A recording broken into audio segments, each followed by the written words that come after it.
Hi everyone, it's Liz. I hope you're all doing well.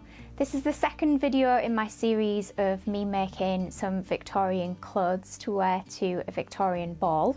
In this video, I'll be making a corset from a kit that was very kindly provided by Julia of So Curvy Corsetry Supplies. I did already have a corset that I'd made probably 2 years ago now, and when I posted the reveal of my 1890s petticoat on my Instagram a couple of weeks ago, Julia pointed out that probably it didn't cinch me in as much at the waist as a period accurate corset might have, and very kindly offered to send me the kit free of charge in exchange for doing some promotion in my stories. But I thought I'd go the whole hog and make a YouTube video about the making process as well. So this is part one of my corset making journey. In this video, I'll be covering the making of the mock-up. So this is the calico toile that I make just to make sure that everything fits before I go ahead and make my final version out of coutil.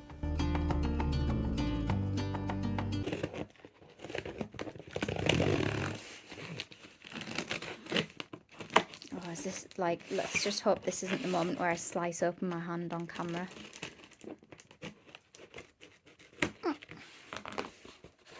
So let's see what's in here. Very well packaged. Oh, exciting, exciting. Right, let's see. I should add that I do always get my corsetry supplies from Julia, from So Curvy. So I know the quality of what I will be receiving will be excellent. Right, so let's see. Oh, so I think these are some extra little goodies. These are also handy for corsetry. Let's see. Glass head pins. I always use glass head pins actually, so these are my favourite type of pins. Some masking tape.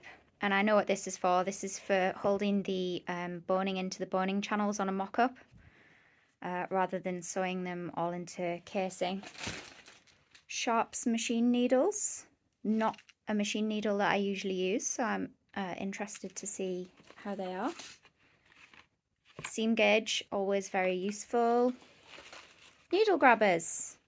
Ah, okay. Probably for flossing. I'm sure Julia will correct me if I'm wrong. Let's see what's hiding underneath the pink tissue layer. Ooh. Oh, it's a corset making kit. Sew yourself curvy. Lovely. Right, let's see.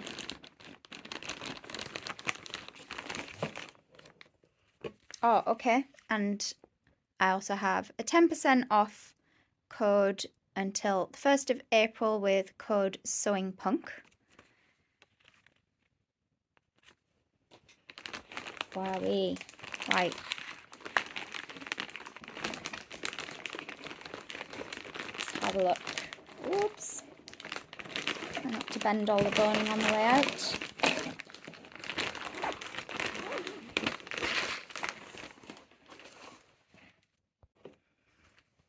So we have some nice strong twill tape. Oh, that is really nice and strong and thick. We have all of the pre-cut bones and the busk. So these ones are flat steel.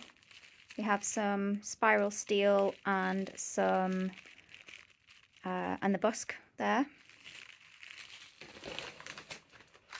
Eyelets for the back of the corset, for the lacing channels. As I mentioned, some twill tape, some more twill tape, some more twill tape. Some nice lace trim. It's cotton with a kind of lace picot edging.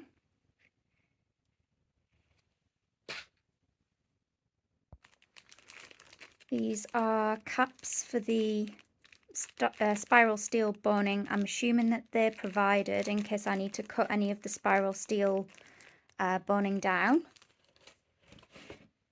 Lacing for the back of the corset. Obviously won't close without that. Some think that's herringbone twill.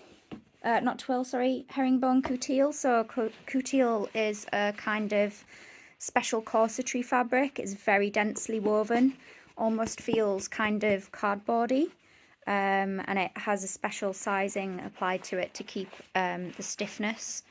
So a lot of the structure from a corset comes from not only the boning but the fabric choice as well. Fabulous. And here is some calico, and this will be to make a toile or a mock-up. And last but not least, the So Curvy Victoria pattern, which I'll be using to make the corset, which is exciting. Previously I've only ever used either free patterns from the internet, or I have used some patterns from Corsets by Caroline. So this is my first So Curvy pattern, and I am super excited to get started. And Julia has offered to be on hand in case I need any help with fitting or anything like that. So I'll post my progress. I'll post my progress here in my stories in case you want to follow along over the next couple of weeks. Oh, and hiding in the bottom, I forgot to say, there are some lovely top stitching threads. Gutermann top stitching threads, and these are for flossing the boning channels so that the boning, well, it's decorative, and also I believe so the boning doesn't poke out the top of the channels. And I did ask Julia whether white on black was boring, and she said not at all. But I did say that purple would be my backup choice. So very excited to get started.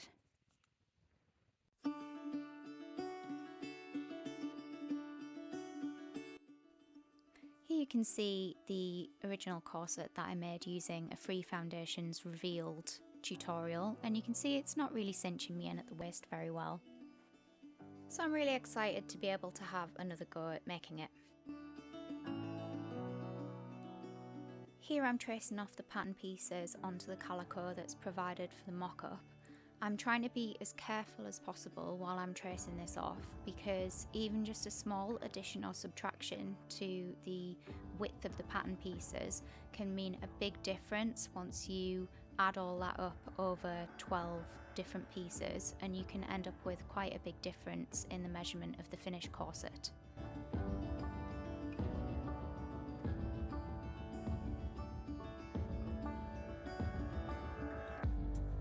I'm making sure to transfer all of the pattern markings over onto the calico pieces. It's important to mark where the waist is, because all the pattern pieces need to eventually line up at the waist marking. It's also important to mark the top and bottom, because it's really easy to get these pieces flipped over and then not be able to identify which way is up. And I'm also making sure to mark on which pattern piece is which. It's also really easy to get them mixed up or out of order, so it helps to mark on what the name of the piece is and also number it.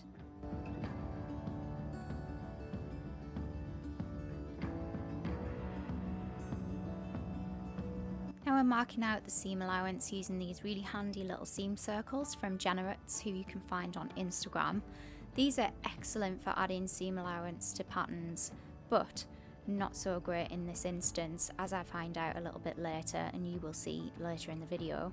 They require a very steady hand, and I wasn't quite accurate with adding the seam allowance in this case, so you'll see why that's important in a little while.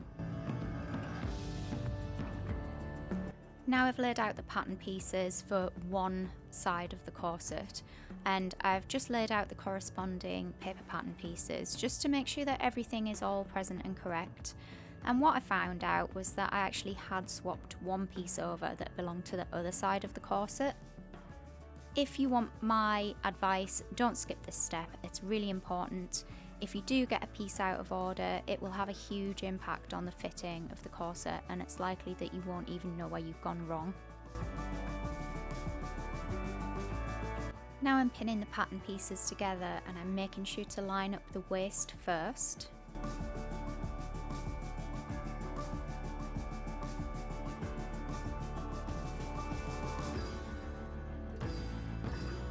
Then I'm pinning the rest of the pattern pieces together.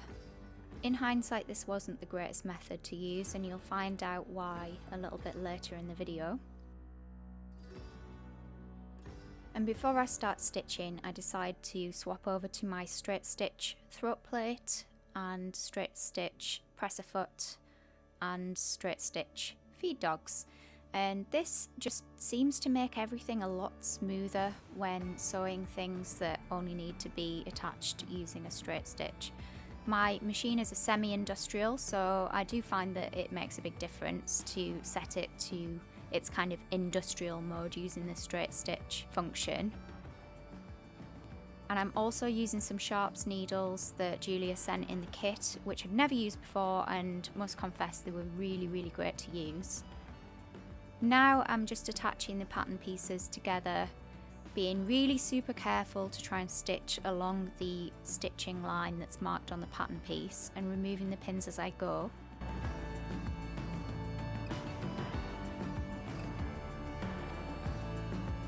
But here you can see as I take it off the machine, although it was stitched perfectly on the top side, on the bottom side, it's out all over the place. And here is past me to tell you why. So, I was having a bit of a struggle with putting my pattern pieces together accurately in the mock-up.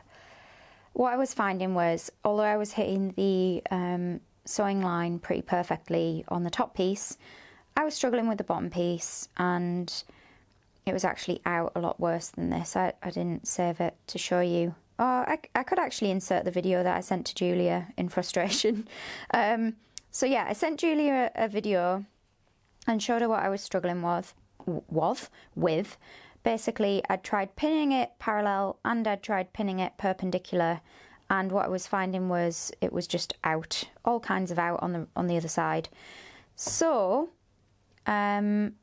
what she recommended was either to try hand basting, which I did on this one, and as you can see, it's still ever so slightly out. You can probably just see the faint white basting threads there.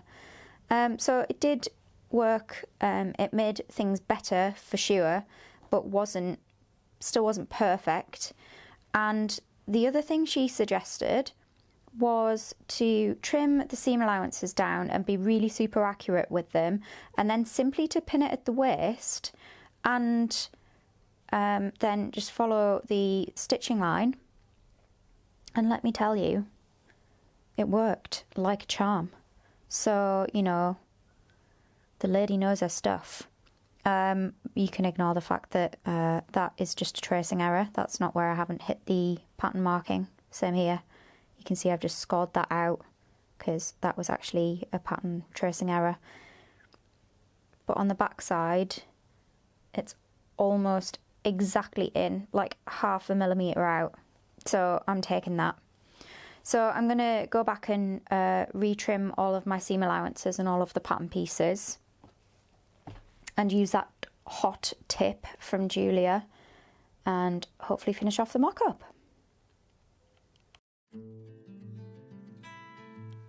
So I got the rest of the pattern pieces attached in that method, and you can see here I've just got one single pin marking out the waistline, and what I'm making sure I do is that I just manipulate the pieces into position so that the seam lines are completely aligned at the edges.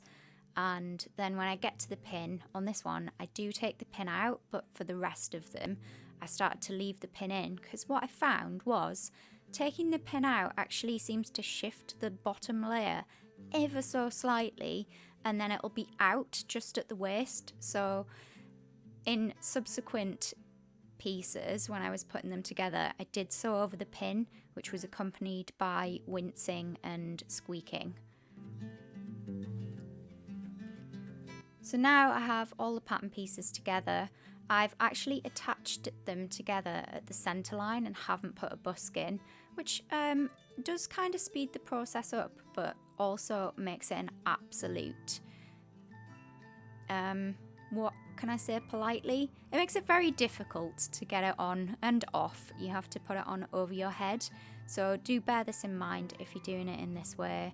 It can be a pain to take it on and off.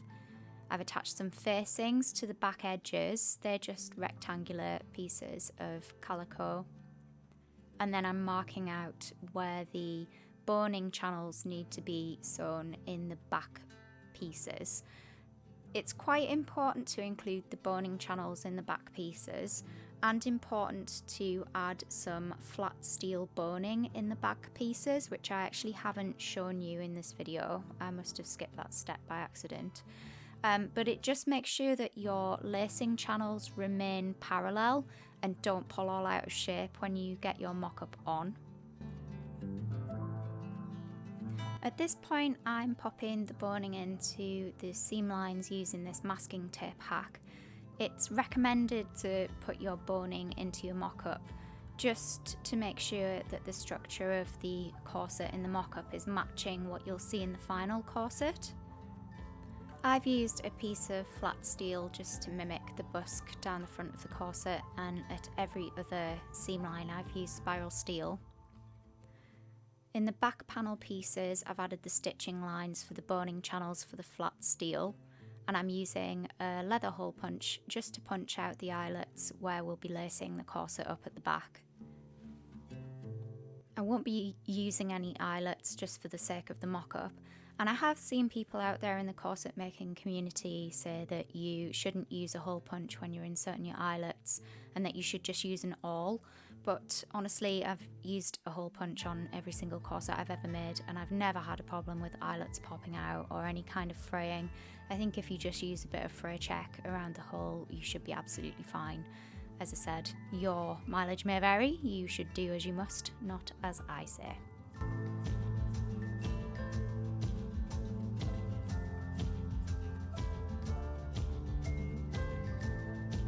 Here I am trying on the first iteration of the mock-up, and I was quite pleased with this, to be fair. It fits pretty well. The hips were just a touch on the big side, and so was the bust, and also it's probably a little bit higher than it should be for an authentic Victorian corset, which would hit just at the nipple line. This is me showing how I can take a small dart out at the hips and it would fit almost perfectly. And when I had a little discussion with Julia and said, do you think maybe I should just pad out at the hips and at the bust, she said that probably wasn't particularly period accurate for the Victorians, maybe for the Edwardians. So here I am transferring that dart that I marked onto the pattern over to the seam between pieces 4 and 5. It's only 1/4 inch difference really, but it's the difference between a really great fit and that slight bagginess around the hips. And also just to try and improve the period accuracy, I took the top line down by about, I think it was about 1 inch to start with.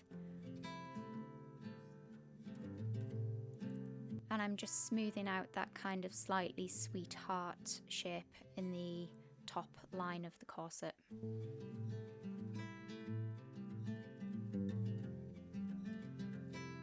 And then to make sure that I get the same shape on both sides, I just flip the corset over and match both sides up together, and then I can trim along the same cutting line on the other side.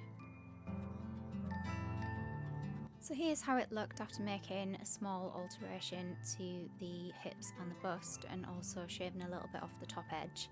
When I asked Julia, she said it was probably still a little bit high for a period accurate corset. So I took the top edge down slightly and scooped it down under the underarm.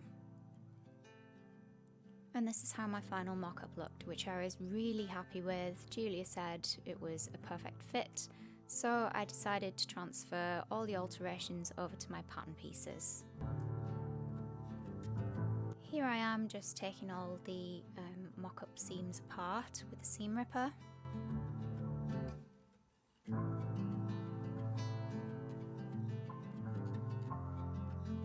And then I start trimming the seam allowances off using a pair of scissors, and then realise that that's not quite accurate enough, so I just used my rotary cutter. So these pattern pieces now include all the alterations that I've made, and what I can then start to do is transfer those over to the paper pattern pieces. During this process, I have to say I was impressed at how the mock-up pieces actually kept their shape and fitted exactly back onto the original pattern pieces. So I wasn't worried about the pieces having warped or shifted during the process of tight lacing them on. And I'm being careful to go back and mark on the pattern pieces actually what changes were made and what date the changes were made as well. And now my pattern pieces are all set for me to go ahead and create the finished corset. So that's all for this time. I hope you've enjoyed this video. Don't forget to tune in next time when I'll be making my final corset. Hopefully it'll fit well. Thanks again to Julia for providing the corset kit. I really appreciate it. If you're new around these parts, don't forget to like the video and subscribe for more content like this, and I'll see you next time. Bye!